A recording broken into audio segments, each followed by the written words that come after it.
I'm your host, Michael Callahan, and this is a special crossover episode of Where We Go Next. Over the last few years, I've become good friends with fellow podcaster Xavier Bonilla, host of Converging Dialogues. He's also a practicing clinician, a professor, husband and father, impressively avid reader, and an all-around generous, thoughtful, deeply inquisitive human being.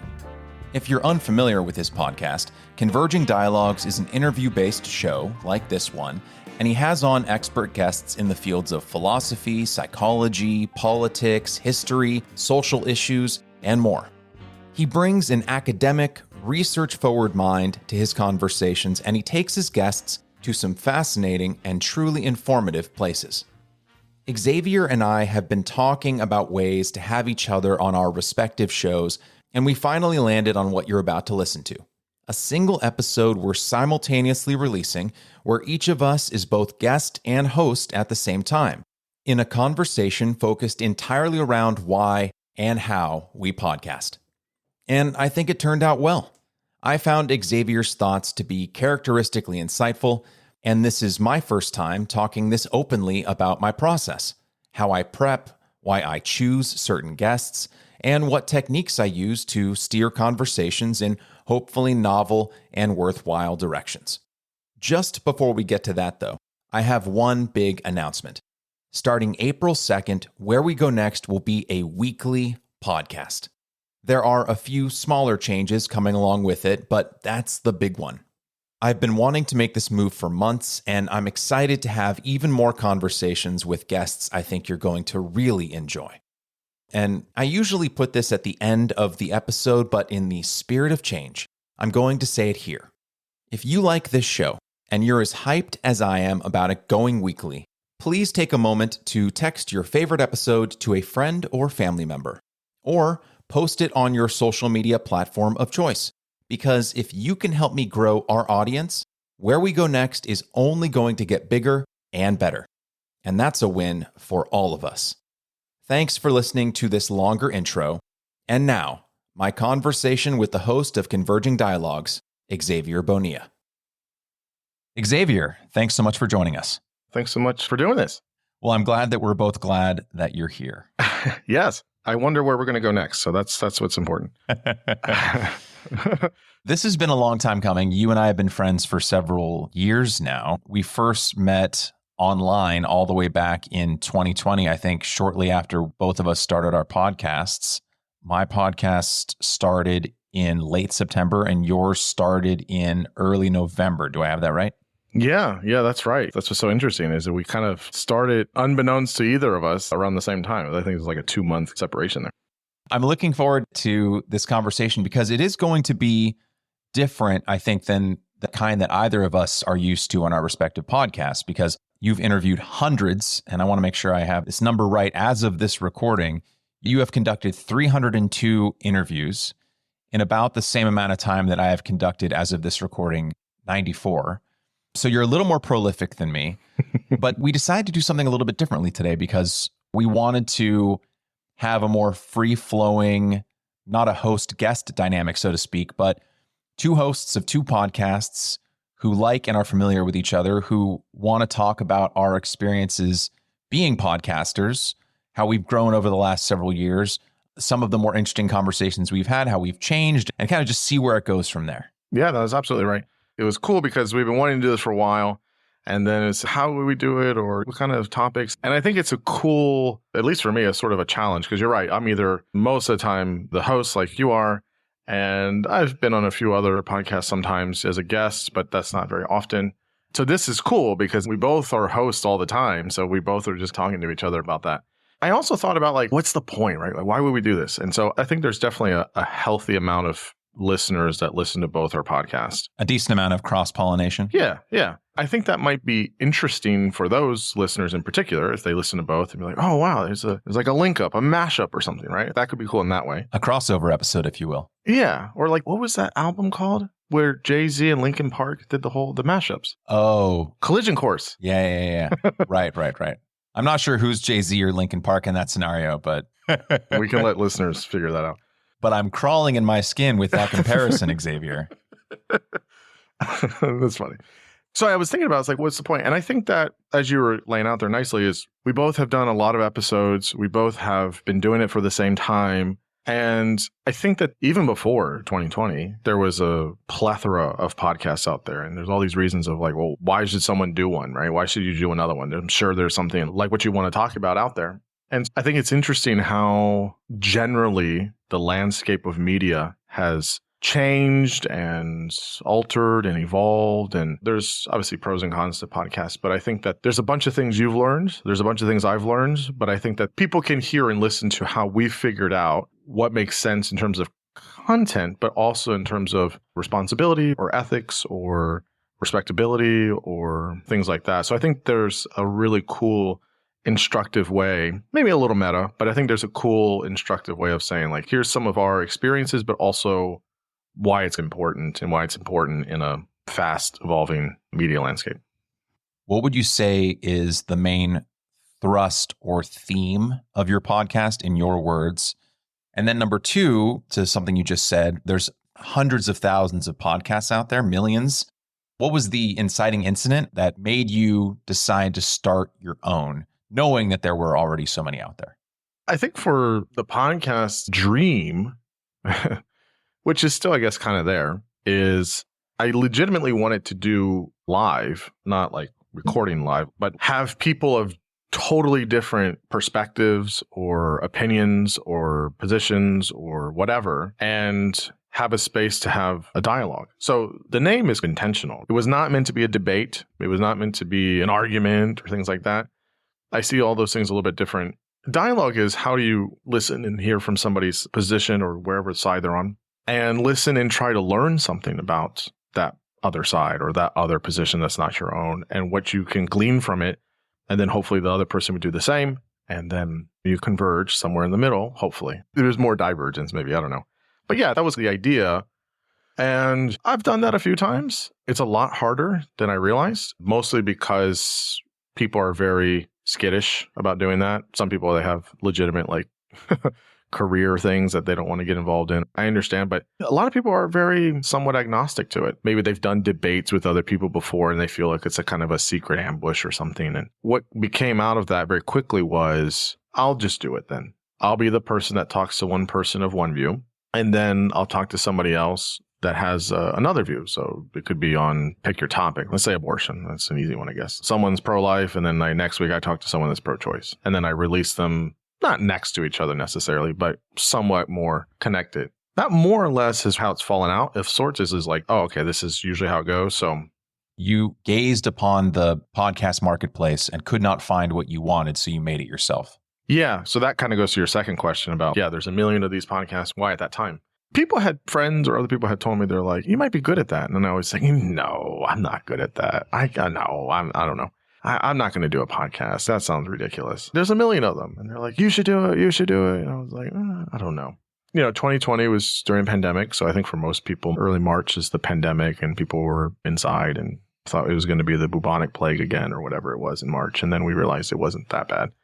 2020 was still a hard year for a lot of people. And then we had the stuff in the summer with some of the George Floyd stuff and racial kinds of topics. And then we had the election. Like 2020 is a pretty wild year when we look back on it, I guess. It certainly was. So like a lot of people, I mean, I was at home and I was consuming a lot of information. Now, if people follow me online or they've listened to my podcast, they'll know that I read a lot. So I'm already reading often.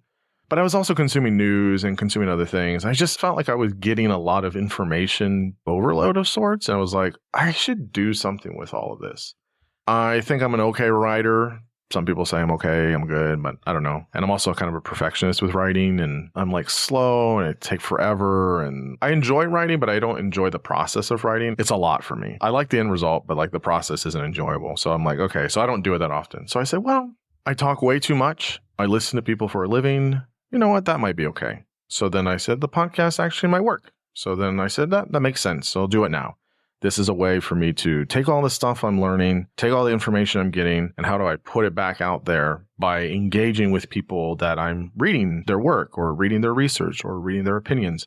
And that's how it started. It just keeps going. Sometimes podcasts can change or anything can change over time, but you don't realize how much it's changed because it's almost like a ship of Theseus sort of situation. where all of a sudden you realize that all the wood in the ship has been replaced.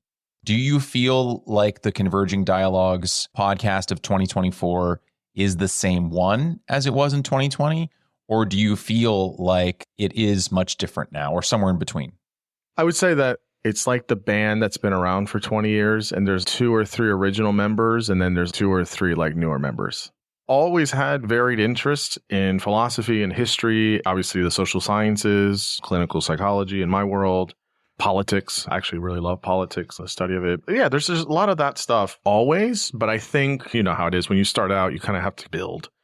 But I was always reading those things. And so what ended up happening was it was like, okay, it kind of started in a way of like very similar themes or maybe similar types of guests. I think it was a lot of heavy on the social science in the beginning, which isn't surprising considering the world I come out of. Okay, but then as I got to do it, I got to branch out. And so sometimes I'll find myself asking myself, I'll say, is this just a history podcast now? No, it's definitely not. Is this just a philosophy podcast now? No. But it's all of those things, actually. And it really just comes from curiosity, a big interest in those things. I have a rule for myself. I've told this to some guests.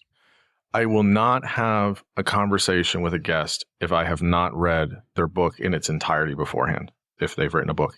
It's a rule for me. I have to read the entire thing.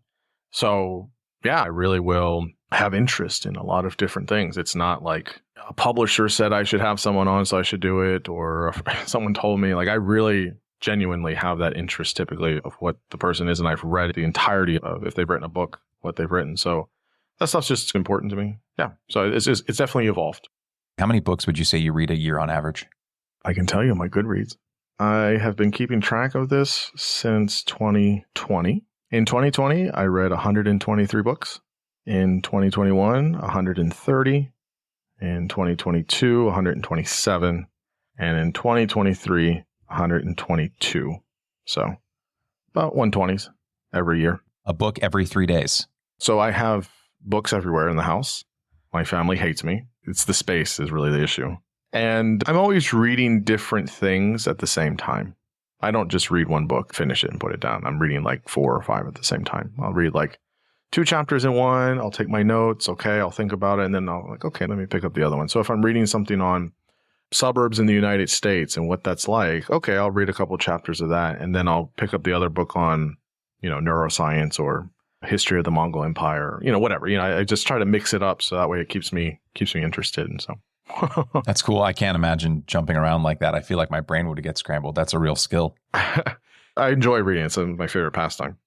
I want to ask you the same thing. The thing I like about your podcast and the episodes I've listened to is there's such a very present quality that you have in your interviews where you're very tuned in, you're very locked in, and I'm sure some of them are already pre-made. I know you have your outline like I do and stuff, but I do get the sense that a lot of that is in the moment, these follow-up questions based on what someone will say. And I think it's great. They get right to the heart of it, right? There's no, okay, well, set us up and define us this thing. It's like you just get right there and it's great. It's a skill for sure. So how did you get into this and what your kind of motive was of doing it initially? And then, how it evolved for you and how it looks very different maybe now or maybe it doesn't from September 2020. First of all, thank you. Similar to how you saw like a void in the marketplace of civilly disagreeable conversations you wanted to have where you didn't always want to have to agree with your guest and you wanted to be able to challenge your guest, but not be argumentative or some kind of yelling talking head a la Fox News or CNN or MSNBC or every gosh darn news channel that exists right now. Yeah, right. I think similarly, when it comes to the kinds of questions I like to ask my guests, is really motivated by 2 factors. The first one being, and I imagine you feel this too, is like whenever I get any guest to come on the show, I'm so blown away and flattered that they would volunteer time that they could literally be using to watch paint dry. Yeah. The older you get and the more responsibilities you have and the less and less time you have in your day, you become just ever more aware of how precious and limited time is. So when someone, especially, but this is true of every living human being on earth, but especially some of the people we've talked to, their days are really tightly scheduled. They have meetings and seminars and public speaking events and, they're running companies or restaurants or God knows what, writing their 6th book. And they carve out an hour, 90 minutes, sometimes your podcast, 4 hours of their time when they could be out to dinner with their husband or their wife, or like literally just taking a nap. And the fact that they're doing our podcasts rather than anything else is always something that I carry with a great deal of responsibility. And that motivates me to not waste their time. Like, I am so deathly afraid of wasting their time. How that manifests is I'll do my best to, if they exist, listen to at least parts of other podcasts they've been on. And when you do that, you start noticing patterns where the same 5 or 6 questions are asked in the first 30 minutes of almost every podcast. And some of it is understandable. There's just some housekeeping you need to do at the beginning, like, who are you? How did you get interested in this thing? But I find that there are oftentimes either more interesting ways to get to those same biographical or relevant points. And this is just me on my soapbox. I believe that it is incumbent on the part of the host to take the weight off of the guest in that regard as much as you can by building that information into the question you're asking, so they don't have to do the work of answering it. And then you can just slice into the actual question that you want to ask, rather than ask, so why did you start the restaurant? Or why did you start the rocket company? I'm like, I've listened to them on 6 different podcasts and they always give the same answer. So I could either waste my audience's time by having them repeat the same answer that the audience could hear on 6 other podcasts, or I could regurgitate that information and use it as a way to get into a question I don't think I've heard them answer in a way that is relevant to the information that I actually want to talk about.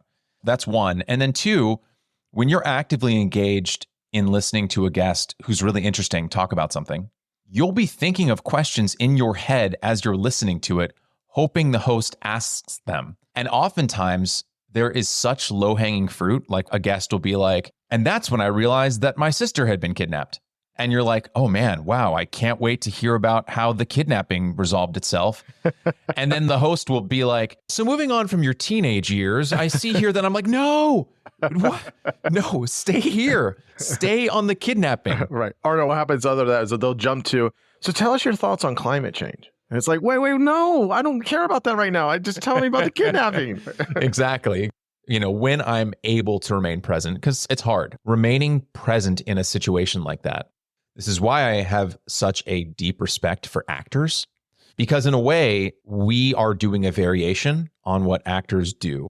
Years ago, I did this actor-director lab with a brilliant directing teacher. Her name is Judith Weston. Her book was required reading at USC when I did grad school there. And a requirement to take her directing actors lab, which I took for several years and was one of the most rewarding times of my life, was before I could do that, I had to, and all directors to be eligible for it, had to take a weekend-long acting for directors intensive, where we did 8-hour days, Saturday, Sunday, and it was just a group of directors, and she would give us scenes, and we would have to do acting exercises with each other, and we would have to memorize lines and act in scenes and be present. And this is a hot tip for anyone listening. If you want to be able to tell the difference between a good actor and a bad actor, and this is no knock on community theater, but if you go to like a local play or watch like a short film that was made by someone who's just starting out, or actors who don't have a great deal of experience, because this is very hard.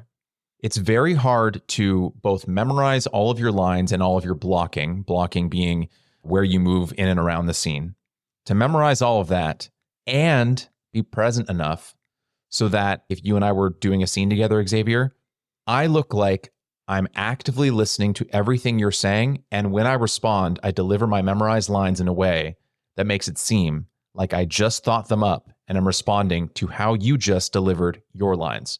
And the best way to spot bad acting, and this is an exercise that directors will sometimes do in rehearsals if they feel like the actors they're working with are stuck in a rut and not really listening and responding to their acting partner, but rather waiting for their turn to speak. If you have a 2-actor scene, you pull a 1 actor aside and you say, okay, I'm not going to tell the other actor, but instead of you saying, I just found out my mom died in a sad way, I want you to come in and say it laughing. You call action, actor 1 comes in, they say, I just found out my mom died. And if the other actor doesn't respond in a way that makes sense for how the other actor just said that line and they just deliver it like the way that they'd memorized it and rehearsed it at home, bad acting. Because they're not being present, they're not listening, they're not being in the moment, they're not responding to what their scene partner is giving them, right? When we had to do those exercises with each other, to actually actively listen to your scene partner and respond in a way while keeping your lines memorized, I would come home from like these 8-hour sessions at 7 p.m., 6:30, 7 p.m., and pass out 30 minutes later, because being that actively present with someone else is exhausting. And now granted, like hosting a podcast is different from playing a character, but the act of being present and hearing what the other person is saying to you, it's difficult. I don't always nail it. And there are times where I've listened back to episodes of the show as I'm editing them or going over them. And I'm like, wow, how did I miss? They just said something profound and I didn't pick up on it and I didn't follow up on it. And I'm sure you have stories of episodes that you've listened back to and you're like, why didn't I go down this path with them? To your point, Xavier, I think we're just trying to make the podcasts that we would want to listen to. Mm-hmm. Two things I wanted to respond. There was one small thing, there's like a footnote here, is like you said that you'll listen a little bit or in part to some of other podcasts, the guest ones they've been on. I'm the opposite. Totally blind. I don't want to hear any other podcast or any other interview they've done. I'm totally blind. I have made 2 exceptions to that in all of the episodes I've done. I like it completely blind. And a part of it is because I feel like unconsciously that gets somewhere in my head. Oh, I heard someone else do it that way. Or now I'm thinking about how I don't want to do it that way. So it's so interesting how you're like, I totally get your rationale. And I think it's like super awesome. I wish I could do that. I couldn't do it that way though. Cause like, you're right. There is a kind of, all right, so tell me about your background and like, where did you know, what was your education and how long have you been working at, there is a kind of script, if you will, which is fine. But I guess for me, I just don't want to be tainted. So it's so interesting hearing you say how you use that, because I'm seeing it one way, but you're seeing it another way of like, you do all that work and then you put it into how you can get the thing that everyone else didn't get. So I'm also trying to do the same. I want to have the conversation that nobody else has had with them. I want it to be unique. And by nature of just people are different, that's going to happen. But really get that by not looking at that, which is so interesting how we both want the same thing, but we go about it in different ways. That's really interesting. There's no wrong way to do it. And I think that what you're articulating is totally valid. I think for me also, let's say the interview is about a book that they wrote. For me, listening to other podcasts about that book can open my mind to topics and themes about the book that I might not have been able to see or even think about because my mind is just my own mind. It's a beautiful thing about art. You can have 5 people looking at an abstract painting, let's say, and you'll come away with 5 different meanings for that painting. And each one of those 5 meanings can be legitimate because the art belongs to the viewer as much as it does to the artist once the art is public. And so you might get 5 different interpretations that are all rooted in those 5 individuals' histories, emotions, experiences, what they're feeling in the moment. And so for me, there's also a lot of value in hearing other people talk about that book or talk about whatever that thing is with that guest, because I might think, oh, wow, I don't think I would have ever thought about that particular angle. And now that's sending my mind in some interesting places, and not always in the places that person was asking them about, but it might just start like a ping pong effect in my mind where I was like, oh yeah, they mentioned their father. You know what? I've just realized that they've never been asked about their mother in any of the episodes that I've listened to. And their mother is such a fundamental part of the middle of the book or something like that, right? Or to my earlier point about wanting to ask the questions that sometimes I get frustrated weren't asked. That's the awesome thing sometimes about having your own podcast is I'll listen to a host ask a guest a question. The guest will give an answer, said something really interesting. And that host, for whatever reason, they have their own agenda. They're their own host. It's no critique, but they won't ask the question that I would have wanted to ask myself. Sometimes what I'll do is I'll literally just transcribe what the host asked, how the guest answered, read that back to the guest when they're on my show and be like, tell me more about that. And that I think serves 2 functions. I find that guests, I think like all of us, like myself, if I know that someone has done like a lot of work to understand me and to appreciate me and like done their homework, so to speak, they like point out something specific in something I did, it flatters me. And it also makes me like them a lot. It's a trick of psychology. It's like a twofold thing. I get to ask a follow-up question, or I get to get more information from a podcast or a question that wasn't even my own initially. So I use that as a stepping stone to somewhere interesting. But also, I find that it opens the guest up much more quickly. So I'll ask a question like that within like the first 15 or 20 minutes. And I think you've experienced this, Xavier. You sometimes don't have a ton of time to talk to this person. And even if you have a couple hours, in the grand scheme of time, 2 hours is not a lot of time. So it's not just about asking your questions. It's about trying to get the guest into a emotional mental state where they will open up and give answers that are deep and personal and profound and not rehearsed. Because sometimes we talk with people, you and I, who've been on dozens of podcasts or television or radio, and they've talked about their subject of interest dozens or hundreds of times. Sometimes it's about trying to shake them out. They're not consciously trying to be redundant or repetitive or boring or anything. But I think when you know a lot about a subject and you've studied it deeply for many decades, you subconsciously or consciously develop answers to questions that you just recite. And so how do you either shake the guest out of that or open them up to more avenues? And so for me, I'm always trying to think of ways to not only take the conversation in novel directions, but also open the guest up so that they respond in novel ways. You do it well. I mean, it's very, very, very good. And there's some episodes that stand out more than others for sure. I mean, where it's just like, wow, you can feel almost the guest, just jello in your hands. They're just super vulnerable and relaxed. It's great when you can hear it. The thing that you were just saying now about certain guests and things like that, one of the things when I was starting out was like I told you, I was reading all this stuff, right? All these books and things like that. Because when I read, I'm very interactive. I'm writing on the margins, I'm underlining, bracketing, dog-earing, like that's how I read books. And sometimes when I'm reading a book, I'll say, well, what did they mean by this? Or I'll have a question like, yeah, but have you considered like this? How does that make sense with the work done by so-and-so or whatever? Why wasn't that addressed? And it's not like critical. It's just, I want to hear a little bit more of this expanded on that. So I feel like such a privilege and an honor when I actually get to do that now. It's just, I still pinch myself. I mean, there's some guests where I'm like, how did that happen? Did I have that conversation? No, that was somebody else. And the thing is, like, when I'm doing it, I'm just in a zone. So I'm just like, okay, I got this person next week. I got this done. I'm at this phase, whatever. There's a rhythm to it. And I don't ever really take time to contemplate like, wow, like that was super cool. It's just a conversation. It's not like I did research with this person or something, but just the fact of, you were saying, they could be doing a million else things in the world and they gave me 3 hours. It's just like crazy to me. Can I actually leapfrog off this real quick? Because I think you've touched on a really interesting and, dare I say, fundamental difference between our two podcasts, besides the subject matter, which is asking follow-up questions that either challenge the text directly or build on it or just have curious questions about, like, how did you reach this conclusion? They are the subject you're researching and you are preparing the questions you're going to ask as if you are studying them in a way. And that fits very neatly with your own background and your interests as a philosopher and psychologist. And it got me to think like, okay, well, what are the notes that I'm more often than not jotting down? And what is the thing within that is driving me to write those questions? Like, what interests me about my guests? I had Andy Lapsa, who was the CEO and is the CEO of Stoke Space, and they're making reusable rockets.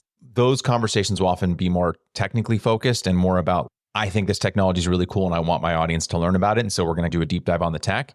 I would say 80% of the conversations, regardless of the subject matter, are actually all rooted in my desire to understand the story of the human being and what drove them to do what they do. As an example, Chef Johnny Raizone, he's the co-founder and head chef at Howlin' Ray's. It's this insanely popular Nashville hot chicken spot here in Los Angeles that really blew up after Jonathan Gold gave it a glowing review back in 2016. And if you ever visit Los Angeles, anyone who's listening to this who lives in Los Angeles, you have heard of Howlin' Ray's. It started Nashville hot chicken craze in Los Angeles on the West Coast. And it is some of the best food, regardless of cuisine, that you will ever have.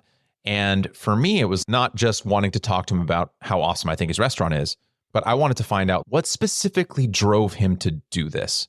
And then when we were talking and he talked about the premature death of his dad and finding his dad's body, I'm like, that's not what drove him to do Nashville hot chicken. That's a separate story, which we also talk about in the podcast.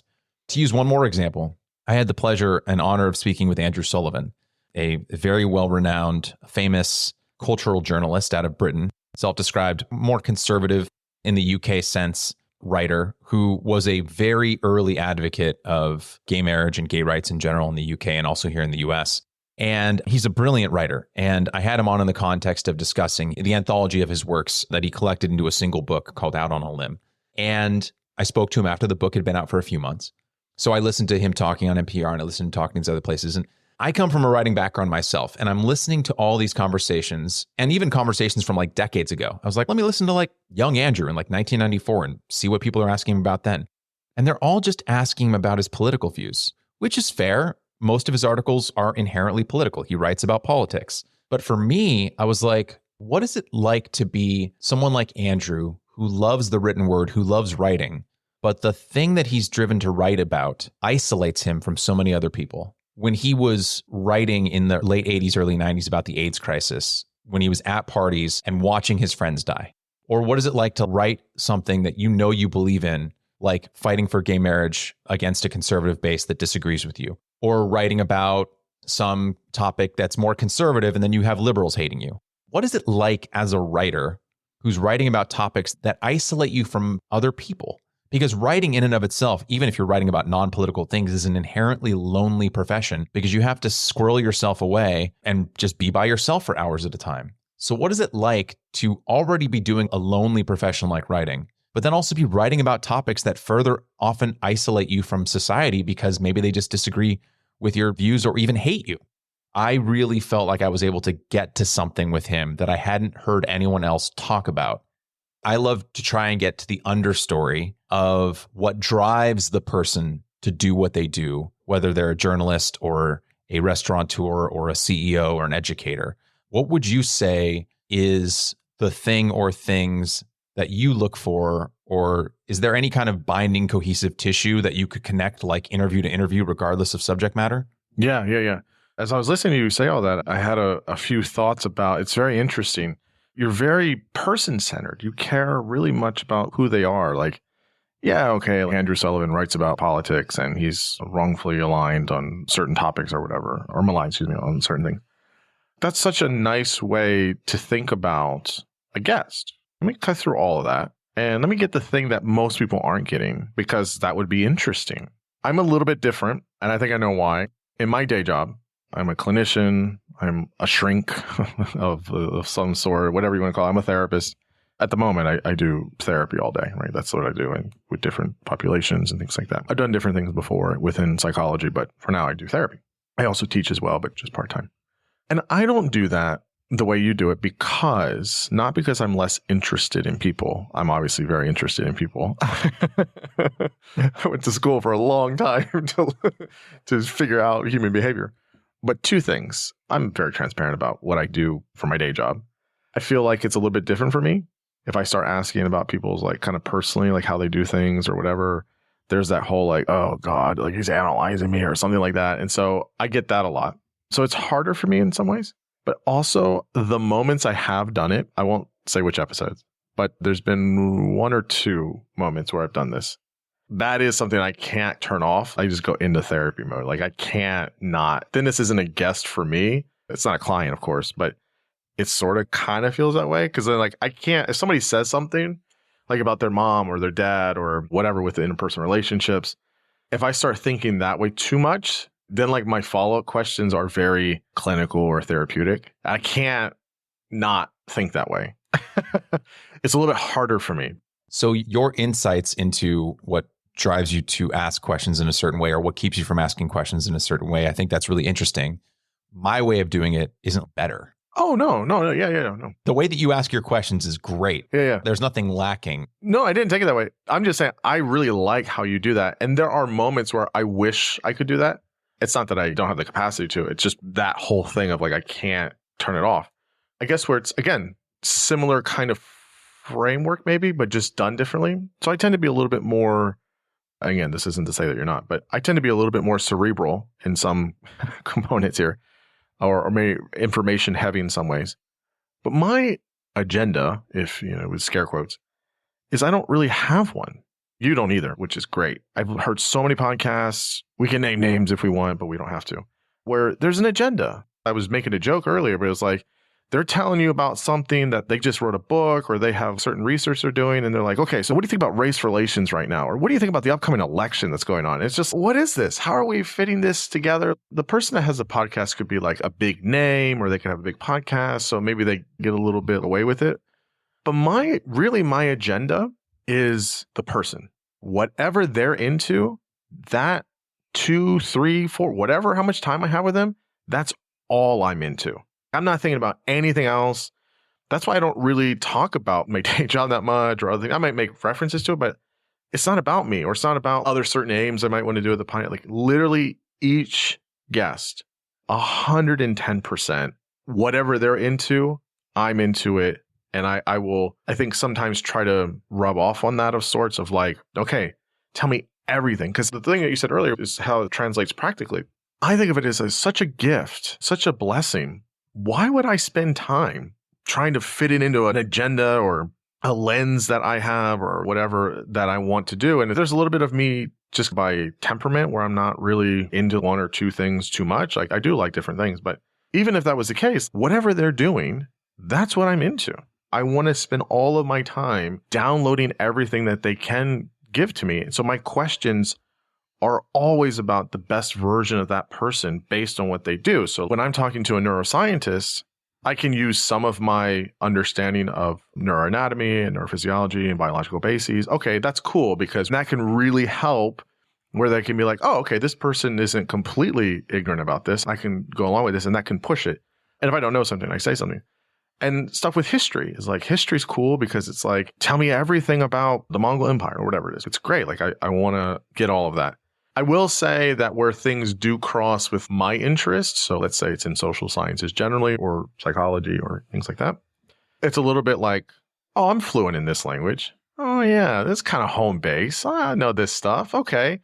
And then it's a little bit easier. It's a little more conversant of sorts, but it's not, let me show you what I know and let me see what you know. Or, well, what do you think about my idea that I've been cooking up? It's more like, I'm still wanting to know everything about them, but the language of it's more conversant. And philosophy, I mean, again, I'm not trained formally in philosophy, but it's a huge interest since I was really young. And I've read a ton of the stuff and I talk to many people and philosophy is interesting in that way. I always have good conversations with philosophers because my mind kind of works in a similar way. So we can do the 3 hours and we can just be like, there's no answer to this, but let's talk about it for an hour and a half and let's just see like what it could be. And I am very comfortable with that. So there's a comfortability there. So anyways, all that to say, in my style about how I'm doing things with guests or how I'm orchestrating things, it's very them-centered and very much not me-centered. And it's interesting because you do the same, but just in a different way. Again, that overlap is really cool to see those pieces there. To go back to the directing actors analogy, hopefully no future guests listen to this episode because I'm giving my tricks away here. But I have found that when working with actors, especially like in a difficult scene or a scene that requires them to be very vulnerable, one way that I found to make them more comfortable in a vulnerable or emotional scene is if I have something within my own biography that relates to the subject of the scene or is adjacent to it somehow. I might not know what it's like to lose a friend to murder, but maybe I can think of something that is deeply personal to me that was very traumatic and that I can share with them before we rehearse. And in a way where I can tie it into the scene. I can be like, today we're going to be doing a really difficult scene. It's going to require you to go to some harrowing and emotional places. I'm recognizing now before we start our rehearsal that it's going to be hard and that it's going to be exhausting. But you know what this scene was making me think about as I was preparing for it? You know, I've never had experience with this exact thing from this scene, this exact scene. But I did experience a kind of, and then I'll share something true, but I'll share something that in the real world outside of this particular rehearsal moment that I might not share with anyone outside of like my closest friends and my family. But I have learned that by deploying something very personal and vulnerable in a specific scenario like that, where I am asking the actor or actors to go somewhere that puts them in a very scary place, or even if the scene isn't about anything particularly dark, but is going to require the actor to make like a fool of themselves, or they're just scared to do it, or I can sense it in them, right? I have found that making yourself vulnerable first makes it easier for them to be vulnerable second. Yeah, absolutely. And so in a similar way, if it's a sensitive subject matter, or if I know that I'm going to want to ask something of them that delves into something personal, that by offering something of my own, but only really if it relates to what we're talking about, or if it's adjacent, that by offering myself first, one, it shows that we've got equal skin in the game here. I'm going to talk about something relevant that can tie into what we're talking about. Again, what are some shortcuts that you can use to get someone to be relaxed, vulnerable, comfortable with what is basically, at the end of the day, a stranger? Me. I'm a stranger to these people. And so that's just one way that I try and get to something authentic as quickly as I can. Because in my view, and I imagine you're the same way, trying to get to authenticity, whether it's emotional authenticity, intellectual authenticity, just authenticity in general, and to get someone off script, it's always about thinking about how to get there. It's like trading. Let me give you something of mine because I'm about to ask you for something back. Yeah. I agree. And there's elements of that I do in my day job every day. It's, I totally agree. It can be very effective, especially if you're a little stuck or you're a little, just a little defensive or guarded or whatever. So I want to talk about the active listening piece that you mentioned. And you gave your example with theater. So I'll share two brief stories. Yes, please. When I was in one of my internship or externship, is one of my training rotations for my doctorate program. I was in a hospital and there was a really tough supervisor I had. Now, I had been doing therapy for a while at this point. I've been doing it for 16 or 17 years now. I think at the time I was doing it for 7 or 8 years, I don't know, something like that. I had some experience. I wasn't green on therapy. There was still other things I was doing at my doctorate program that I was still in training. So this supervisor, he was very old school, psychoanalytic, very stone-faced, no expression, doesn't give you anything, blank slate, the whole thing. And I remember having such a hard time initially because he was like, okay, I recognize you got some experience. That's great. So this is what everyone had to do. And this isn't a new thing, but for the first, I'd say quarter, maybe 2 quarters, I would do therapy. I do a therapy session. At that time, we were recording them for educational purposes. And we would obviously get the client to consent if they did. And most of them did. So then what I had to do was I had to not only give him the recordings, he had to hear me do therapy, which is so intimidating, right? It's a good exercise, but it sucks. But also he would say, I want you to make a transcript of this. So I had a couple of clients. Each client for each session had to manually listen back and do the transcript verbatim, word for word. This took so much of my time. Yeah, that sounds incredibly time intensive. Very tedious on top of all the other things I was doing. I hated this. Hated it. So there was a moment, I guess it's 4 months in, and he would listen to some of the audio. And then what we would do is we would have supervision every week. And he'd have the transcript, the audio, and then he would play back. And we would listen together after I've listened to it and after he's listened to it about 10 or 15 minutes. And now I would pick the 10 or 15 minutes. And he would sometimes say intentionally, show me the part that you didn't feel so good, or show me the part you feel you did something well. And I hated doing this. And I tried not to complain about it. But as it started going on, I was like, look, this is getting real tough. No, nothing. Didn't give me anything. And I remember one time we were listening to a segment of a session. And he stopped the tape or whatever, put pause on the computer or whatever. And he says, there, where did you go? I was like, what do you mean, where did I go? He goes, she was here, and you went completely left. Why? And I'm like, I don't know. I don't know. He's like, where were you? I was like, I don't know. Right. I was so exasperated. I was just like, he goes, I don't care where you went. I don't care if you wanted to take it another place, but I need to know why and what's your rationale. And I could disagree with it, but at least you have it. If you don't know, that's the problem. And I was like, I don't know. I was so ugh. And he was so right. It's one of the best pieces of training I ever got in terms of therapy. And this was after I had been doing it for a while. And so I got better because I was very tuned in. And he goes, active listening is really hard.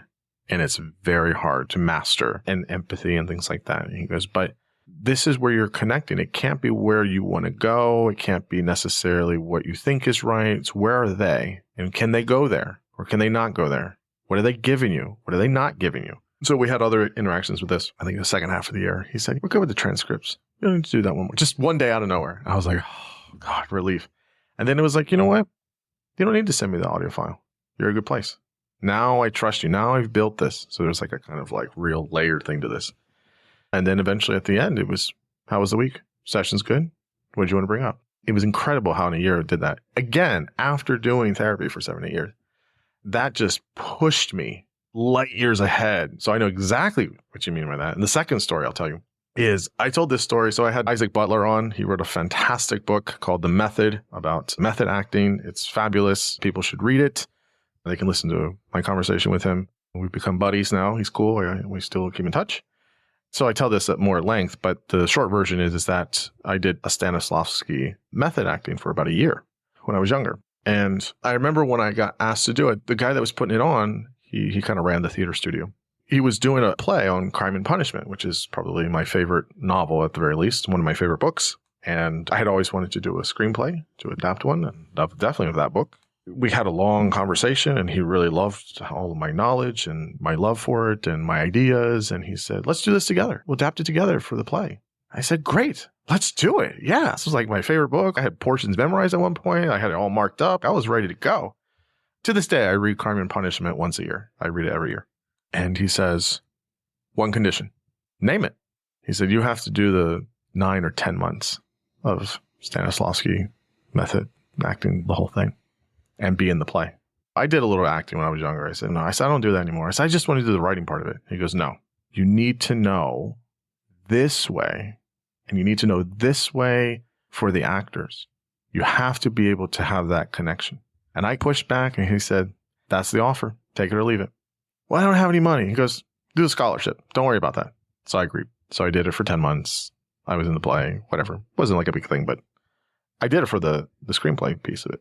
But I'm really glad I did it because I got to learn that kind of way of method acting and all the exercises and things you do, and super, super cool stuff, and long hours. And I got to write the screenplay. At the end of it, I told him, I said, I kind of resisted this, but you were totally right.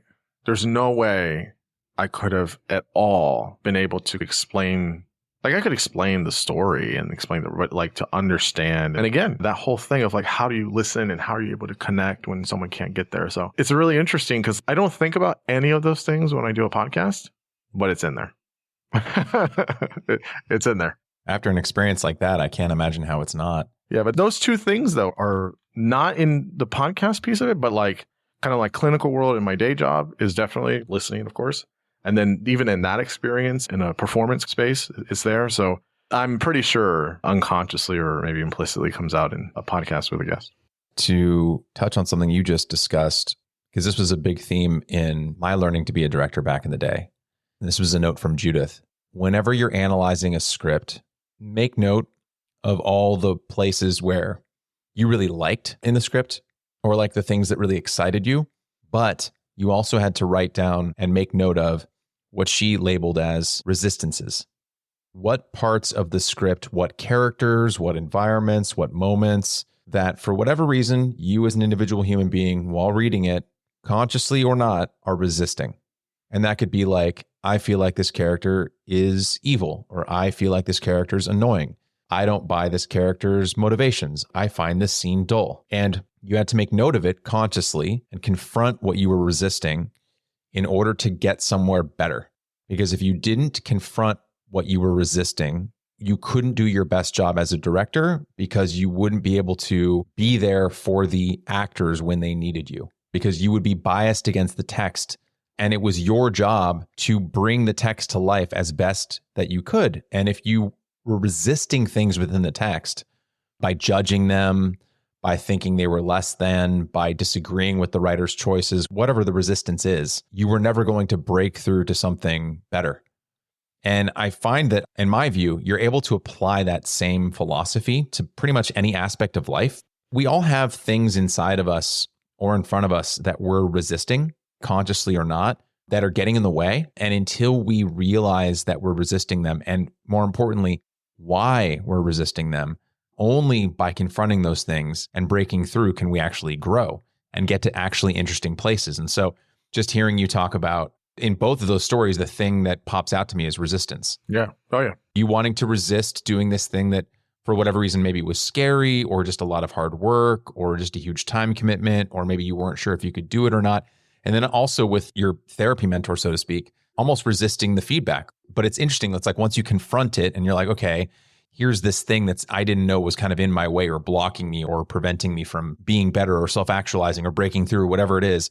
Once you confront the thing you're resisting, to your point, you can really, truly grow and go to some really interesting and fulfilling places. Yeah, absolutely. I think by nature, I'm a stubborn person, and sometimes it works for me and sometimes it doesn't. But when I tell myself, don't be too rigid on this, don't be too stubborn, just relax a little, push through. And then, you can really see some places where it goes.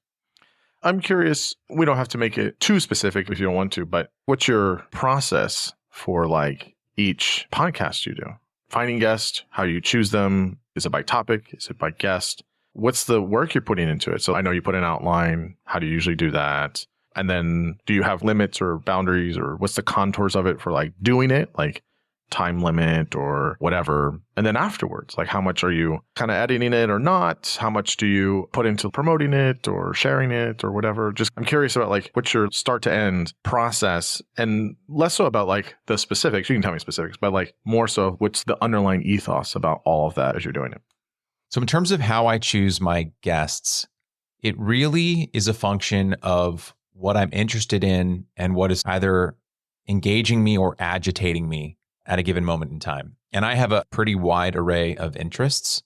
So if you go back to the first 10 to 15 episodes of the podcast, you can get an idea of what was on my mind at the time. So episode 1, how to bridge political divides with John Wood Jr. of Braver Angels. Episode 2, expanding what it means to be American with journalist Zed Jelani. Episode 3, a challenge to move beyond racialized identities with activist Anaya Fuller-Aman. Episode 4, racial nationalism is a really dumb idea with Wilfred Riley. Episode 5, the inherent value of lived experiences with Roderick Graham. So the things that were animating me and interesting me in 2020 and the years prior were race, identity, how we conceptualize ourselves, how we conceptualize others, how we talk about our identities, how we talk about the identities of others, and how I felt that I still feel this way, that the ways that we talk about ourselves and other people in terms of our overlapping and multiple identities is really shallow a lot of the time and not very productive. And I was looking to have conversations about these topics around identity in ways that I felt were more holistic, less combative, more interesting, more empathetic. And that was what was really animating me at the time and what caused me to first start the podcast. I've always, to my earlier point, Xavier, been interested in identity and what makes a person do what they do, think what they think, say what they say. And that will always be a kind of through line in all of my episodes in many ways. But my interests go so far beyond that. I've been a big nerd around tech-related topics, from electric vehicles, self-driving cars, rockets, VR, augmented reality, clean energy, nuclear power. These have been my interests for many years. And while when I started the podcast, it had a heavy focus on social issues, cultural issues, identity, race, ethnicity, gender, etc., I started burning out just talking about those subjects after the first 25 episodes.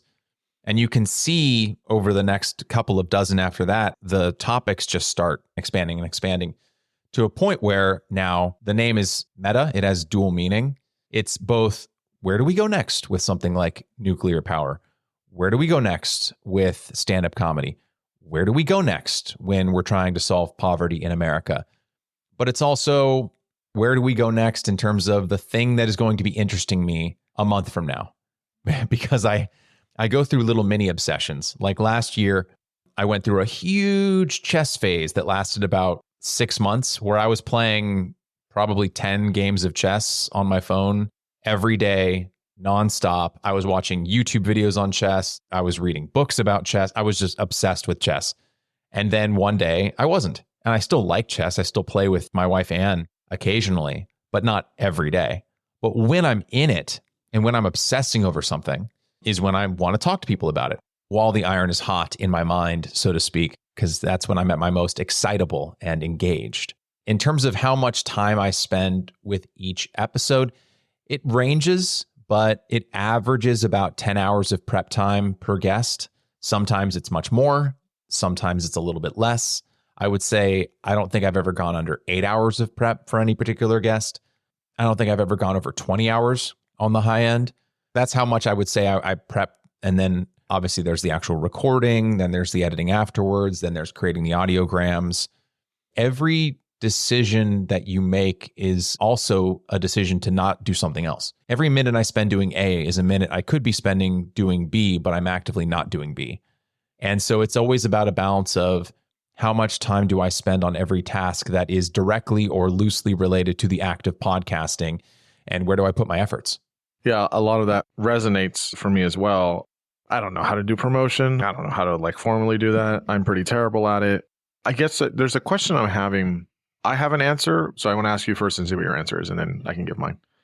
In 10 years or 20 years, and you look back on the podcast and you see all of the conversations you had that you shared publicly with the world, essentially.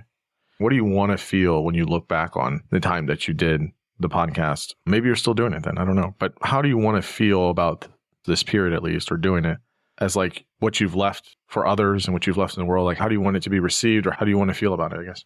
I'll probably be thinking the same thing that I think ahead of and after every individual episode that I record. I hope I didn't waste anyone's time and that they felt valued. And in the same way, I hope that the audience, as they listen to it, feel valued because I'm respecting their time. I don't always succeed. I'm sure of it. I don't always succeed because I'm not always at my best. I don't even know if I'm at my best right now. You're doing fantastic. It's been such a good conversation so far. So thank you. I don't mean that in any kind of compliment fishing sort of way. I mean that I think it's very rare for any human being doing anything to be at their best all the time, or even for very long periods of time. I think that the human equilibrium, regardless of task, is to be about average. Because I think to actually be really good and locked in and present and firing on all cylinders and all the different things in any profession is incredibly hard to do. But specifically, if I'm making the conscious choice to, in my own free time, put something out for public consumption, there is something within me that does not want to put it out unless I feel like it's worth putting out. And for me, that means I need to feel like it's worth someone's time to consume it. And I need to feel like it was worth my time to do. Because if I don't, then I'm not going to do it, or I'll do a bad job at it. When I'm looking back 20 years from now, I hope that I did a good enough job not wasting anyone's time, including my own. But what about you? I have a slightly different perspective. I mean, I'm very sympathetic for that. I'm a little darker with it. So sorry if I get a little dark here. The thing I fear the most is that I don't have enough time on the planet. I always have felt that. I'm kind of a experienced glutton. And I know that I'm still young, but I won't be. And time on Earth is a blink. And I will not be able to experience all the things I want to experience. And that is what terrifies me. Less so about dying. It's more of I don't have time.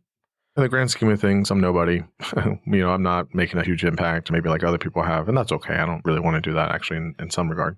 But if somebody listens to, I'm not doing this in 20, 25 years or 100 years from now or whatever, and they see these audio files, I hope that there's a timelessness to them, that people could listen to the conversation and really learn or glean something from it on a variety of topics, on a variety of things that can help them. It can help them unlock something. It can help them think about it a different way, that they can hear different viewpoints and they can make their own decision about it because they've had more informed with not just reading something, but hearing something explained by someone that has a position or whatever.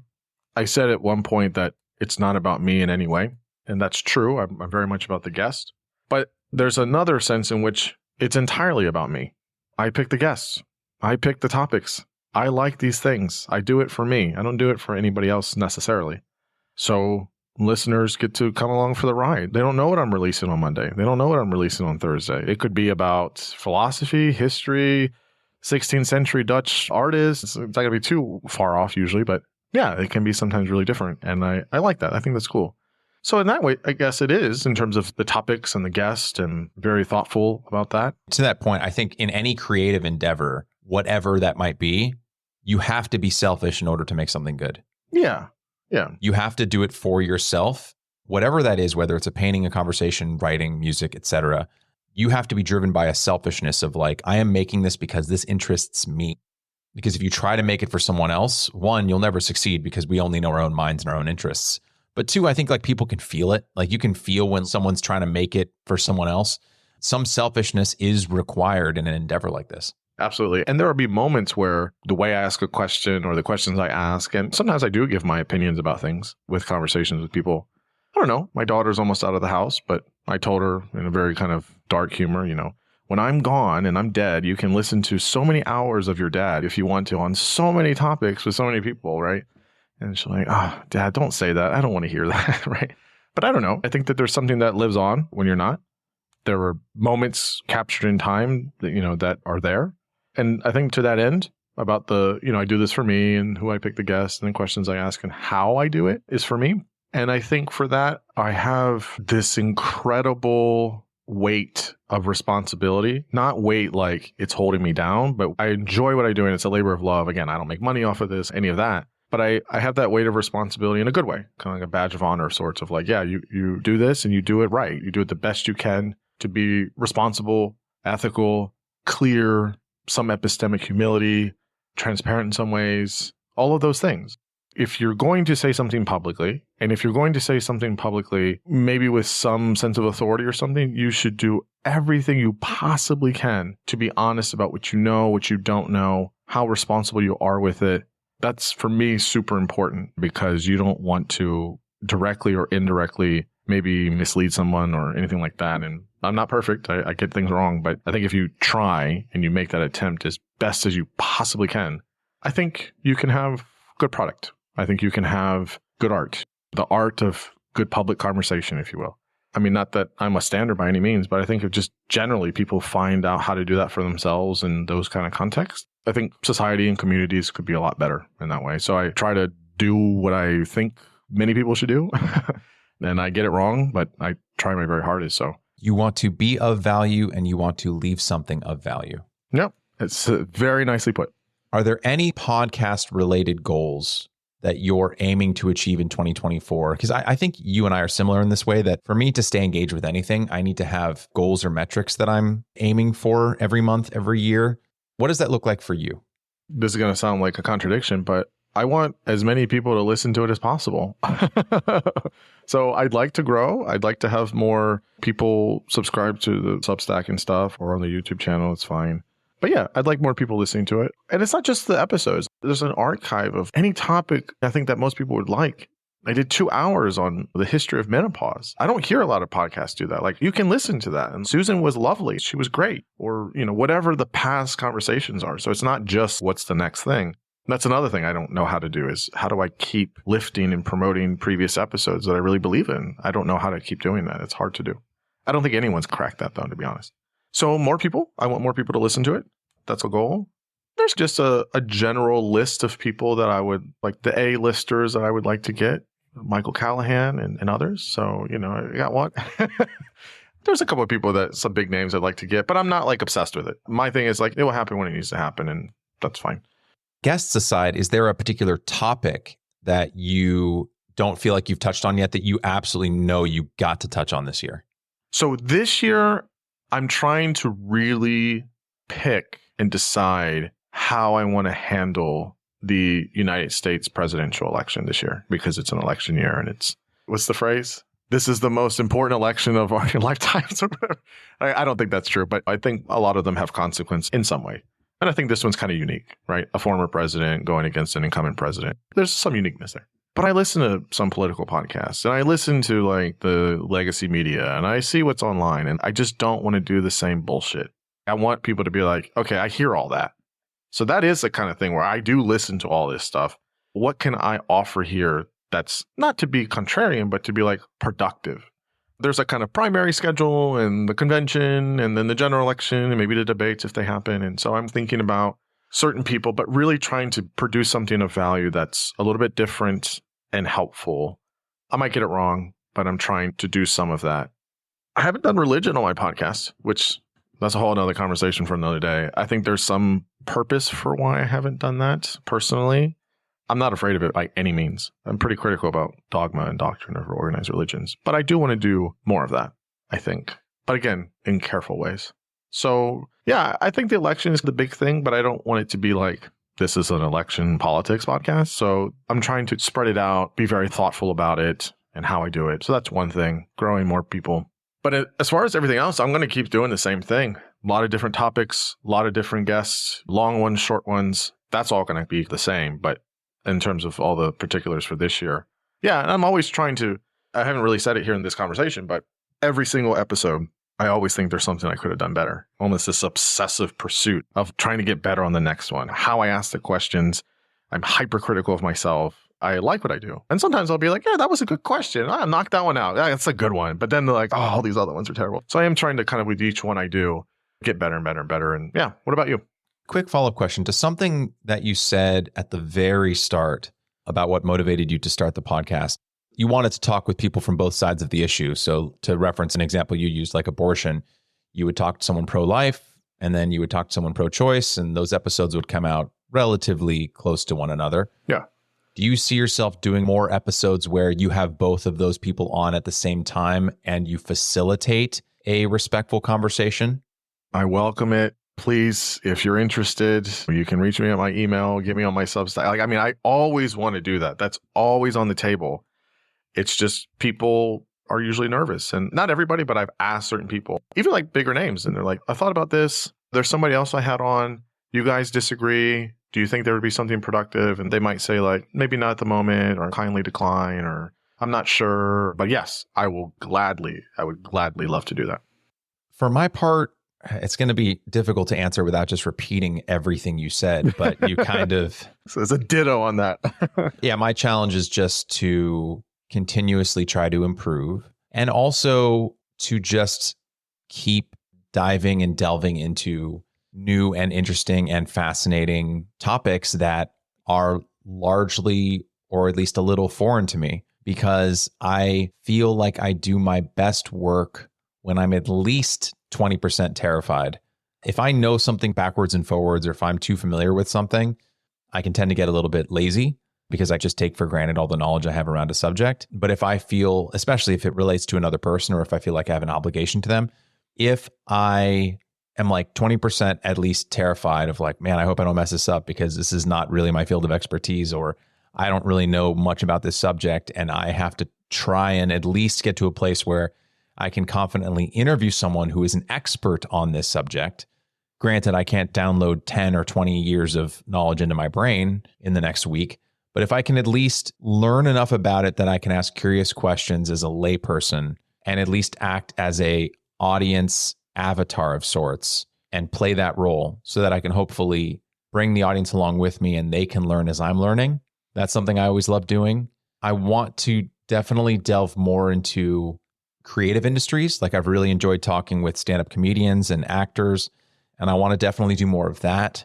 I really enjoy talking with founders of really innovative and cutting-edge companies. I've always enjoyed that, so I'm hoping to do more of that this year. Also, the goal is just to slowly but surely do more of these, to do more conversations and get better at being a conversationalist who does not have to lean on just the act of hosting, because that is kind of a comfort blanket for me, because I have, as I imagine you feel the same way, like I have gotten good at it through repetition.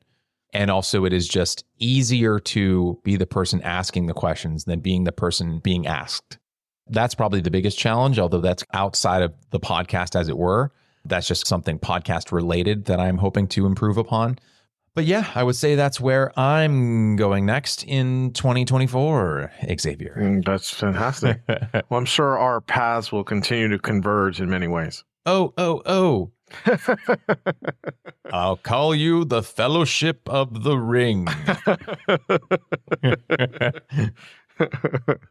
That's great. This was fun. This was fun, man. This was so much fun. It felt, yeah, definitely different for me, but I loved every second of it. I mean, it felt good and natural and productive, and I stand by all of it. I think it was great. And I don't think it was just the two of us that just hit record on it and that was it. I think at this point, it's not like we just started the podcast and we got 10 episodes out. Like, we have plenty of episodes out.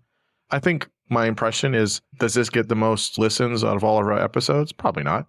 But I think for people that listen to it a lot, I think we'll get a lot out of it. If I saw two people that did a podcast that I listened to, two podcasts, and they had this kind of conversation, I would totally listen to that. I would be like super into it, be like, wow, like almost like a kind of behind the scenes. But then to your point, it's like I get to know a little bit about this person a little bit more. This person I listen to all the time. I like that stuff. And I find that a lot of people like that stuff. So let's test that theory. Yeah. If you're listening to this conversation right now and you want to take 2 to 5 minutes out of your day, please email michael@wherewewgonext.com or convergingdialogues@gmail.com. Or email both of us, CC whoever you want. You get to choose who gets CC'd. Yeah. And let us know what you think. Because if you find these kinds of conversations, these more freewheeling, a little more conversational, a little more casual conversations interesting, whether it's just between me and Xavier exclusively, or you just want to hear either or both of us do more of these on our respective podcasts that lean more into the personality of the host themselves, let us know. Mm-hmm. This is a new thing for both of us, something we're trying out. And if you hated it, but more importantly, if you loved it or you liked it or you want more of it, let us know. It helps us get a better sense of what our respective audiences, which do have some crossover, find engaging. Yeah, ditto to all of that. Perfectly said. Well, Xavier, I've had a great time. And from here, we'll just take it back to our usual stomping grounds, which is our group chat with Angel. Yes. Likewise, this was such a blast. Thank you so much, Michael, for doing this. And I can't wait to share it with everybody and get the response. Me too.